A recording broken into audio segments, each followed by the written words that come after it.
What if I told you that most of the thoughts in your head, they're not even yours at all? They're borrowed, hand me downs, if you will, echoes of someone else's fears, someone else's rules, and someone else's map of reality. The voice you think of as you is often just a narrator reading a script. So here's the question: if those thoughts aren't yours, who are you really? As children, we swallow stories whole. Psychologists call that introjection, right? Be the good student. Don't rock the boat. Success looks like X, failure looks like Y. And over time, those stories become the background music of our lives. And the result?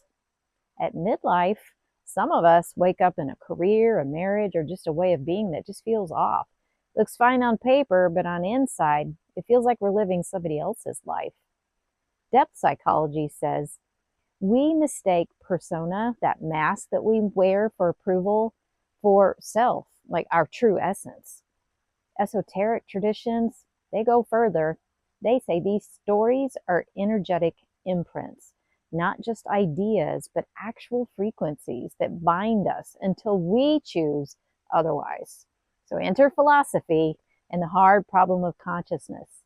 How do 3 pounds of tissue in your skull produce this inner world? How do neurons firing give rise to the taste of coffee, the sound of your name, or the sting of rejection? The truth is, we don't know, which means we also don't know the limits of our awareness. We can't say that the voice in your head is the totality of you. From a mystical angle, the brain is more like a receiver than a generator, turning into certain frequencies, certain stories, which explains why you can sometimes feel trapped in these loops that just don't make sense for who you really are. So here's the pivot.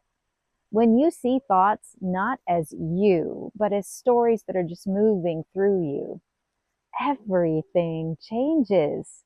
You realize you can observe them, question them, choose which ones to feed and which ones to just let go. This is shadow work, confronting the parts of you that aren't really you, but that you've been loyal to anyway. This is also ABA at its most spiritual. If behavior is shaped by reinforcement, then the most radical act of choosing you is choosing new reinforcers. Choose values instead of fears. And once you step back from borrowed thoughts, you can ask, what life is actually mine to live? Not my parents' idea of success, not the company's version of worth, and not society's definition of leadership. Your aligned life that might look quieter or bolder or stranger than you ever imagined.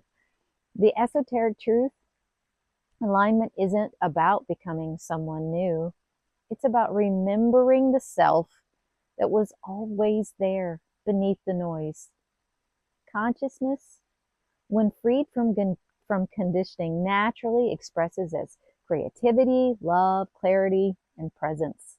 And this isn't self improvement, it's self return. So the next time you catch yourself looping an old story like, I'm not ready yet, I don't belong, I'll never make it, just pause for a second and ask, whose voice is that, really? Because your thoughts aren't the ceiling of your life. They're just the weather passing through. You, my friend, are the sky.